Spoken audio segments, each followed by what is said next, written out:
Hello everybody and welcome back to another round of Modern Melee. In the booth as usual, Marco and Ginko. Hello everyone! Today we have a matchup for you that contains Chonky Red Prison on your right and Affinity on your left. Chonky Red Prison, I'm not sure what that deck is all about, but I can see Obosh as a companion, so I can imagine turn 2 drops are not its strong point. Turn 2 drops might include something like a Blood Moon if Ragavan comes down on turn 1 and hits the opponent. Yeah. And talking about the monkeys...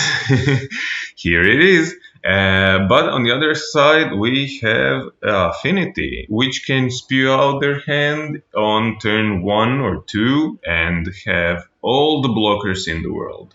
True. Affinity, deck that has lately been a menace.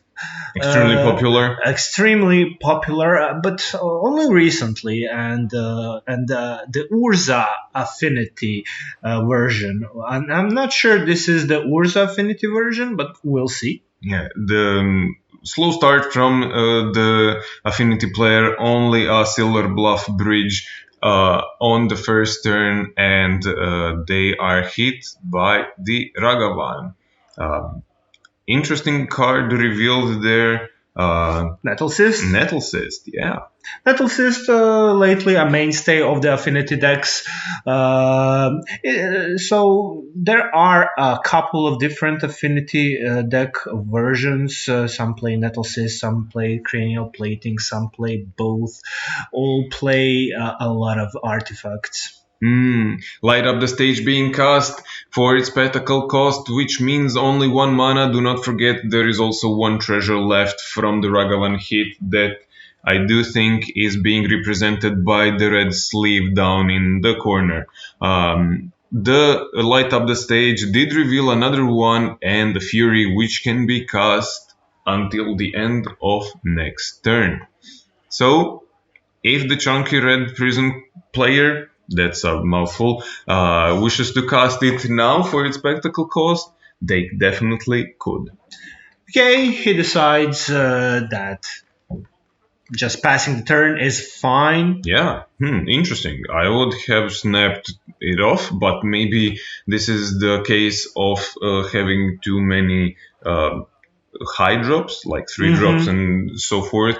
Not only in your opening hand, but in your exile, and it can then be card disadvantage because you do not get the full value of your cards, the bang for your buck, so to say. This Fury is also a very nice reveal because it kind of locks opponent from dumping their hand onto the battlefield this turn. Yeah, but not to be deterred, the Affinity players plays a Springleaf Drum into an Ornithopter, which is basically mana neutral, and we will see what they have to follow, because if this is all, the Fury will definitely gobble up everything that is on the battlefield right now. Another Springleaf Drum, not so helpful without creatures. Those are some Frogmites also. Okay, there goes opponent dumping their hand. Yeah. And 2 mana gives us a Cranial Plating. And Sojourner's Companion. So, turn 2. Hand empty. Ragavan, you did your job. Good job. Now you are a glorified blocker, probably.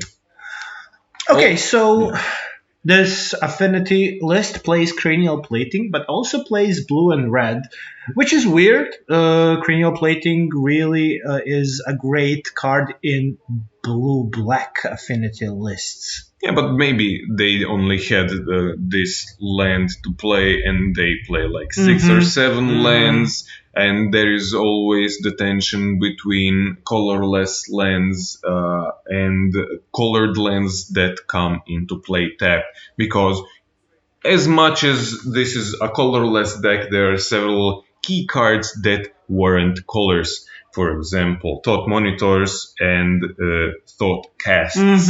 Indeed. In the main, definitely, probably the best cards to draw once your battlefield is full of random creatures and artifacts. And of course, they have 2 Springleaf Drums, which can produce any color. Any color of mana. So deep in the tank for the red player, as we said, going through with Ragavan, not an option again. There is a Blast Zone. Now, this can be interesting maybe to restrict the mana, but there is also the possibility of them dying before that matters because there is 8 power on the board without Cranial Plating included. So with Cranial Plating, that can be like 15 power next turn. So casting the Fury is well recommended here, even by pitching a card. And just to kill those, Frogmites. Either Frogmites or even better, the Ornithopter or the Sojourner's Companion. My pick would be 1 Frogmite, 1 Ornithopter. Because first of all, you are decreasing their artifact count. Second of all, flying is extremely potent in this situation where the ground will be somewhat mopped up. Indeed. There is also that Urza saga that looks very scary. You know that tokens are coming, and ultimately Shadowspear is coming, which will give lifelink and trample to the desired creature of the Affinity player. The giant constructs. Finally a move from the red player. Seasoned Pyromancer pitched. And as we said, 1 Ornithopter and 1 Frogmite down. This pitch is interesting. Very interesting. Painful even. Yeah. I'm not sure what the hand is. Several lands, maybe even another Seasoned Pyromancer if I see it correctly. Yeah, that would make sense. Yeah, but still, that's a steep price to pay. And the Blast Zone being cracked, so mana being controlled, maybe. Takesy backsies. Yeah. Maybe just, this is also a common thing, just to see how this would look like when you do the action, then you can visualize it maybe a little bit better. No, but only light up the stage being cast and a mountain, and what was that? Another Ragavan. Okay. This is, I like the play of destroying 2 Springleaf Drums. Yeah, that means that if there are no lands and his opponent is top decking, he cannot produce any tokens from the Saga, and those will be massive. Exactly. Like 2, 4, 5, 6, 7, 7 the first one, 8 8s when the second one hit, and another one. There is a Saga. So it wouldn't have been any better, but, well, you have to play to your outs. Now there comes a large chunk of damage. Yeah, 1, 2, 3, 4, 4, so 8, 4, 9, 4, 9, 4, if I'm not mistaken. 2, 3, 4, 5, 6, and 4, 10? 6. Oh, right. 2, 3, 4, 5, 6, and the land is also counted in. So sure. Ragavan, as we said, happy to block. Not really happy, but done his duty. Because there is another one in the exile zone, and those light up the stage, paying dividends as a card advantage right now. So I assume the Ragavan will be coming down as another blocker here, and that was Lightning Bolt off the top of the deck, if I'm not mistaken. It's a very nice shiny Lightning Bolt. Not shiny, but Japanese mystical archive. Interesting. I do love me those. They're beautiful cards. Yeah. Beautiful cards. But alas, it only deals 3 damage, as does the regular one, and cannot kill the Sojourner's Companion. And even if it could, no, you need 2 black mana to move the Cranial Plating at instant speed, right? 2 black mana to move at instant speed, 1 to equip, 1 colorless, of course. Okay, so the chunky red player definitely not in a great position, and most of this is because I think the turn before this, playing that light up the stage was a very Steep cost. greedy action. And as we said, there was an opportunity to play it the turn before. Mm-hmm. Yeah, a little bit of frustration, 2 lands being shoved into the graveyard. No, and that's it. No out to those giant constructs that are definitely coming, and no out to the Shadowspear that is coming behind it. Mm-hmm. Game 1 goes to Affinity, which is not surprising. Not surprising, but also this could be this could have been prevented with that blast zone. Was an amazing play in my opinion. It would destroy 2 Springleaf Drums and then would make the opponent choose whether they want to make a token or equip. Definitely. Cranial Plating. But before we start with the next game. I do that words. I invite all of you watching right now to like, share, and subscribe. If you like the content, share your opinions with us in the comment section. We are very happy to respond, and go ahead and do that right now. Yeah. So this could be an extremely good matchup post sideboard. Red is known to have answers to artifacts. Mm-hmm.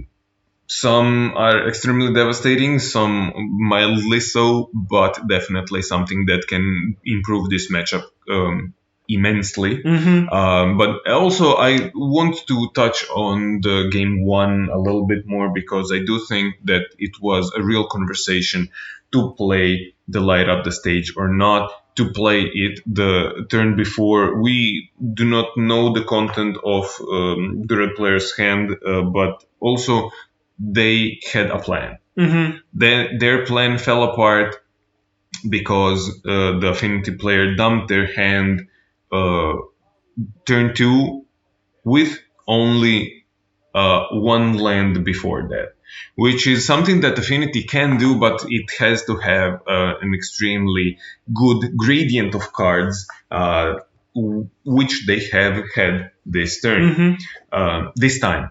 So I do think that it was a real conversation to be had, what to play and how to proceed in this game. Unfortunately for the red player, it didn't pan out the way they wanted to. But nevertheless, we have seen a lot of sideboarding from the red player. We see some Blood Moons, probably in still, because there are Urza Sagas on the other side of the battlefield. But also, Artifact is a super type on the land. With Blood Moon on the battlefield, all of those Rustwell bridges and other artifact lands come into play untapped. As mountains. But if you have Great Furnace as your land in your modern deck, I do think you would be perfectly happy with this, because they were banned for a reason from the modern format. That is true. That is indeed true. I think that this particular deck doesn't have an amazing sideboard against artifacts, like, for instance, a red-white version of any red deck that could play wear and tear and kill artifacts and enchantments alike. But it should have good sideboard plan. Notably, many decks have great game 2 against Affinity. Yeah, and this is one of those. This is one of those matchups where you definitely can sideboard to win against this matchup, because it is extremely easy to chalk fill your sideboard with cards that deal with one or several strategies in Modern. As we said many times before, Modern is a format where you can choose to beat anything, but you can never beat everything. Okay, we see an appearance of Gingerbrute, a very pesky card. A great addition to affinity lists since you can equip Cranial Plating and make him unblockable. Spikefield Hazard, though. Spikefield Hazard, 1 damage, exile the creature if this kills. But there is also, something to protect it on the other hand. Blazing Start from the Affinity player again. Some rules interaction maybe. Trying to see if Spikefield Hazard that exiles the creature will still... I think it deals damage, so regenerating it prevents the damage. Yeah, prevents the damage, should be fine. The welding jar should be destroyed. The Gingerbrute still alive. Yeah, dealing damage. Not dealing damage. Not dealing damage, of course. Regenerating removes it from combat. Indeed. So I do think some rules clarification was in order. Yes. So, well, that's not how it is supposed to be. No. The red player should be at 1 life more. Maybe they'll get... Yeah. Okay. So there we have it. Excellent. Everything as needed to be. Now the turn 2, the okay, that was just a turn pass. Bonecrusher Giant stomping the Gingerbrute. That's fine. Shadowspear again, but only 1 land from the Affinity player, which is extremely interesting. Well, they can play on a very low land count, but Blast Zone, very devastating for that Shadowspear that just entered. Not only that, but they have the option to play just the Bonecrusher Giant being just fine. Yeah, as a that blocker, is true. That is true. 4/3 blocker against a 1/1. Even if the Shadowspear gets equipped, that's not enough to go through. Let's see. The player is deciding. Yeah, deep in the tank, because, as we said, extreme explosiveness from the Affinity side. So 1 land or several artifacts that cost 0 just snowball everything out of control because they have Affinity for artifacts. Passing the turn, Affinity player. This is one way of losing the game. Yeah, okay, so that's another Blast Zone. Which is... redundancy is always good in these types of situations, definitely, because the most abundant cards in the Affinity player's arsenal cost 0 and 1 mana. Although the Blast Zone does come with 1 counter on itself, so it cannot deal with 0 mana cards, such as tokens and everything else. It can definitely deal with 1 mana cards, such as Shadowspear, Springleaf Drum, and most other things. Indeed. Finally, a second land. Finally, a second land. The Memnite was bolted by the red player, notably. So now with 2 lands, what can our Affinity player do? Is there anything? I imagine there must be something they can do.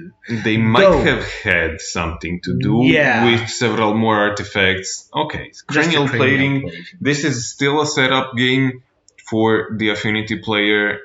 They're running out of time, though. A 4/3 beater will soon probably be accompanied by several others, and the game might end before they have the time to assemble their contraptions or their Affinity. Also, those 2 Blast Zones just looking terribly, terribly scary.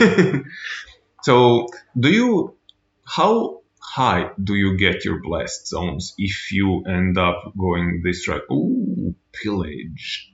Well, since the red player... Oh, Pillage is devastating. Since the red player has 2 Blast Zones, I imagine they can choose. I'll put 1 to 1, and I'll put 1 to 2 counters. I mean, in this situation, definitely. So you have 1 drop and a 2 drop and nothing much else. Oh, and there's a Blood Moon. Goodbye. Your Urza Saga was a great land for a turn, but nothing more. So now everything is a mountain. This is a mountain. So you take 2 damage because you targeted my Bonecrusher Giant with The Indestructible Mountain on the left, it can be done even without any other red producing lands, because now everything is a mountain. Indeed, those blast zones that we were talking about, well, mountains. With a counter. With a counter. But nevertheless, this is... we might be... As soon as the red player produces any kind of threat, we might be in garbage time.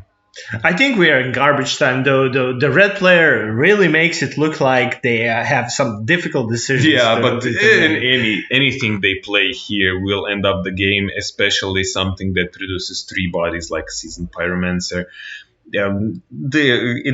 His opponent is a 6. Yeah, so exactly.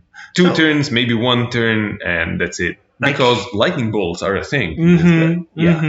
And game 2 goes to the other player, the red player, because, well, an unfortunate stumble from the Affinity side, but that is the risk the Affinity has to take sometime. Yeah, and it's a risk that comes less often than one would imagine. It's quite a consistent deck. Don't be fooled. This can happen, but of course, Magic is a game where you can just whiff a game. A fold. But variance is sauce of life, as they say, and we move on to game 3. So now we have some choices. We see the Affinity players siding out some other cards, maybe play draw considerations. Maybe they want to be faster, leaner, more in on the Affinity side, and maybe take out some sideboard cards. On the other hand, pile shuffling, still allowed, still legal. So is there some kind of controversy with this type of shuffling? Well, it was used in several PTQs in the eras past to stall, with several players playing something like Control and something like it, where they could have 1-0 win. I see. Yeah. Or a strategy also used in team tournaments, where if one team won, the other team lost, and you had the advantage, you could pile shuffle. So I do believe the ruling now is that you're allowed 1 pile shuffle per game. Per game? Yes. No, per match. Per match. Okay, that makes a lot more sense. So he shouldn't be able to do this pile shuffle again. Yeah, definitely. Okay. I mean, this is game 3, so we hope there will be no game 4, which can actually happen, but no. 1 pile shuffle per match. Don't quote me on this. If you have more updated version of this rule, please do tell us in the comments, but I do think this rule still exists. Yeah, that would be an interesting rule, because I can definitely imagine 4-color Omnat mid-range killing you game 1 and then pile shuffling you to death, because game 1 it takes I a long time. 40 minutes to kill you. As much as they are inevitable and consistent, they also have a horrible closing speed. They have horrible closing speed. I mean, online in MTGO, that deck is very, very good. Because all of your triggers go on the stack. Yeah, exactly. But in paper, I can't imagine the amount of shuffling that deck has to do. Yeah, especially if it's a Yorion version. Terrible. Back to the game. We see the Affinity player mulliganing down and the red player following its suit. So it will be 6 cards for each if they do not wish to mulligan back. Something that could happen, and something that definitely favors maybe the red player more than the Affinity player, because the Affinity player is definitely, pardon me, definitely a deck that wants many game objects. Indeed. Only several of them are interesting, but there needs to be a lot of them in the play. Okay, will we see appearance of Obosh this game 3? A very scary card when it enters the battlefield. Yeah, but it takes 8 mana in total to deploy. Indeed. Deploy the Obosh. Some restrictions apply here, but as we saw, they are mitigated by something like Stomp, by something like Light Up the Stage, even although the Light Up the Stage is 1 and 3 yeah. mana, but you can cast it for 1. So they definitely have turn 2 plays, especially with Ragavan hitting the opponent on turn 2 and producing 1 extra treasure. Another good start from the Affinity player, although missing a 0 mana creature for that crucial second mana on turn 1 with the Springleaf Drum. Well, there is a trick where you don't play 0 mana creature turn 1 to protect it from getting bolted. Oh yeah, played definitely. now, but that's just a Frogmite. Yeah, that's just a Frogmite. I mean, still boltable, but it will survive something like Spikefield Hazard. Also, yeah, definitely. If you do not need the mana on turn 1, you should not play your 0 mana cards, especially if it's the only one, so it does not get bolted or fried or whatever thing, because you then lose your mana for the second turn. Saga ticking up to chapter 2. I do hope they have not missed the trigger, but at this point, well known when and how to tick up this card. I know I have been on both sides of the confusion of how this works. When do you put and how, why? You can respond to the trigger? Yes. Yes, you can, of course. Yes, you can, and you should. And if you can respond to that trigger, remove that mana. Yeah.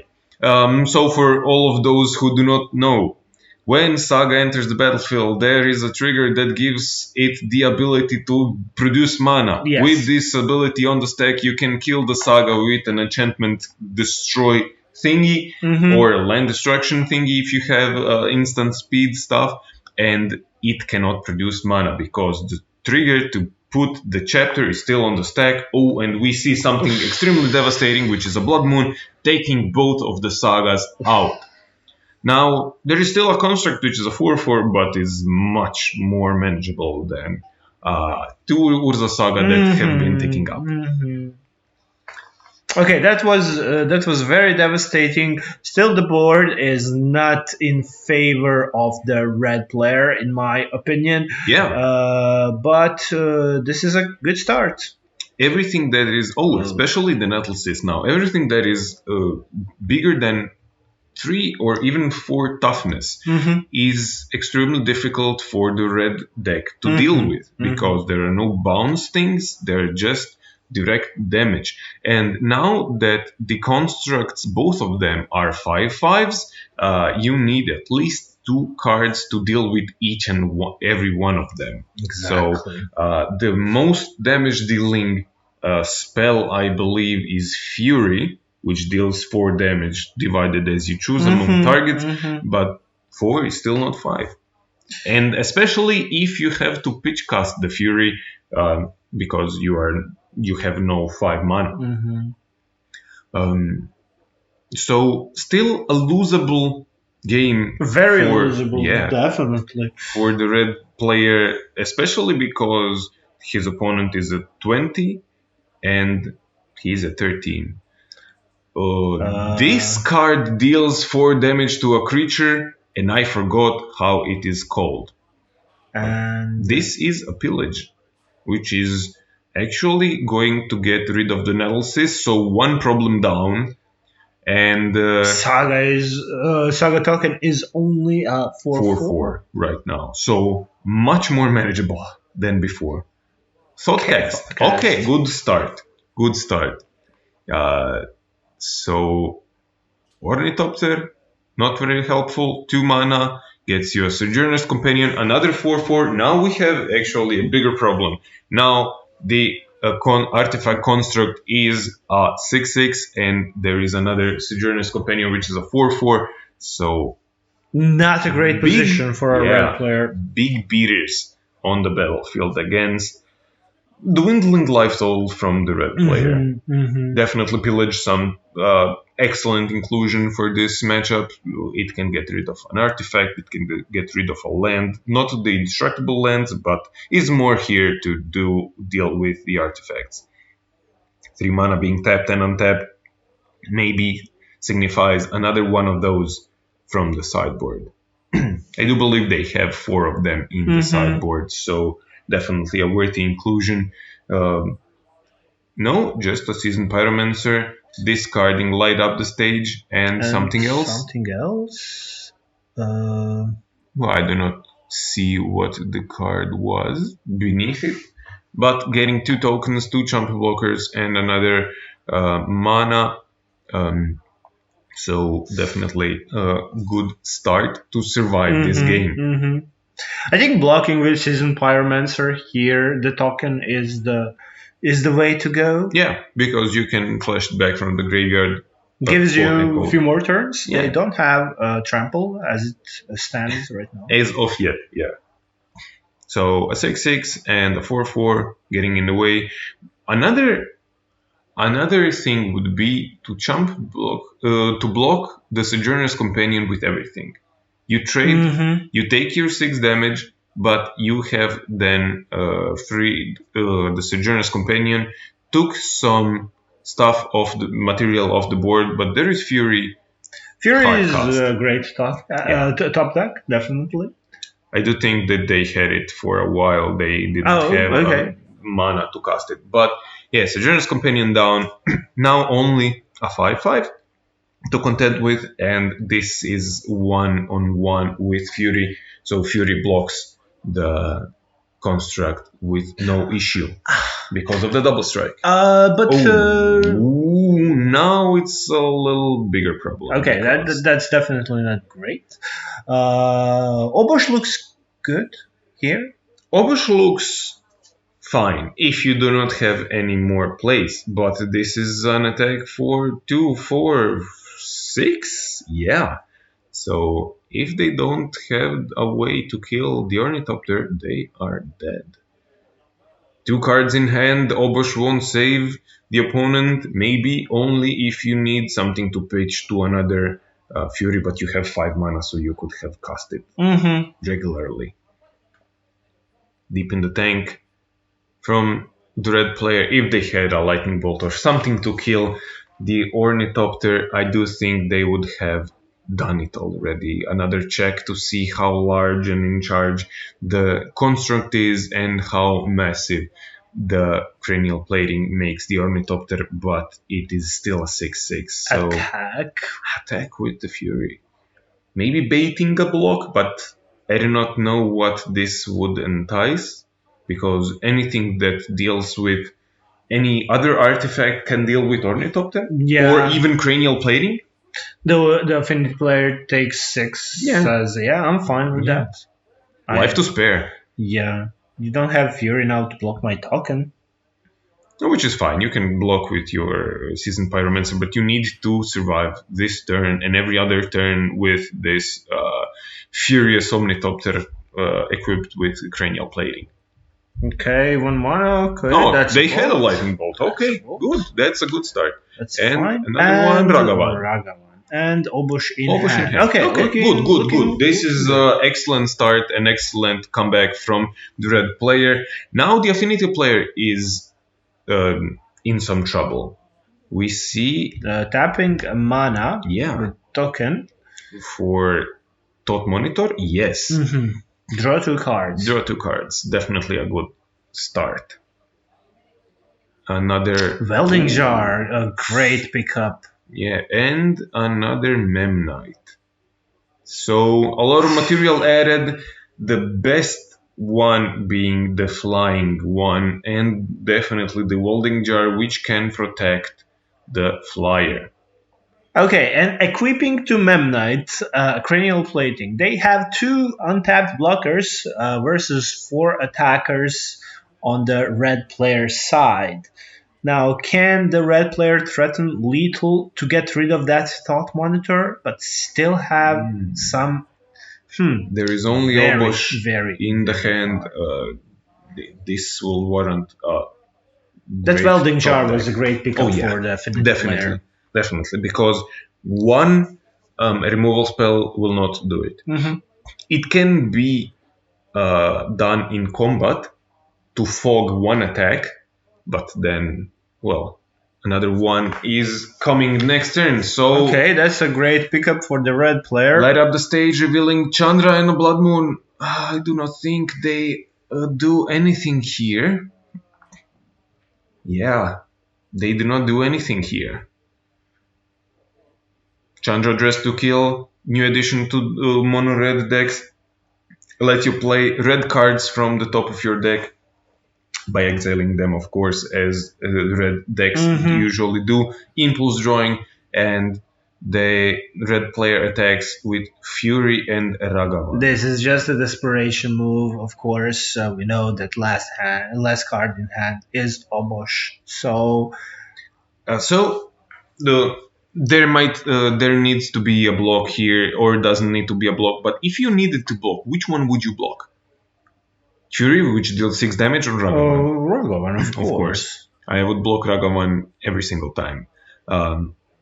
Because the worst case scenario, your opponent flips something like an Ornithopter or removal. Yeah. And that is it, I believe. Right now? What is happening? Oh, yeah. Yeah. Okay. That's it, yeah. Red player just conceded. Because they have no out to the Flying Menace of the Affinity. 2-1 to Affinity. Difficult matchup. Very difficult. For this archetype. Because, as we said, anything that is bigger than a 4/4 warrants 2 cards is card disadvantage, barring the pillages from the mono red player. And we see some debate about the game. Yeah. And our debate will be after the game whether you should subscribe to our channel or not. And I'm debating that you definitely should. Also, you should hit that bell for notifications about our new videos. And also, you should hit the comment section and tell us what do you think about our videos. Yeah. But this is all for this game and match. We will talk to you soon. Bye bye. Until then. Bye.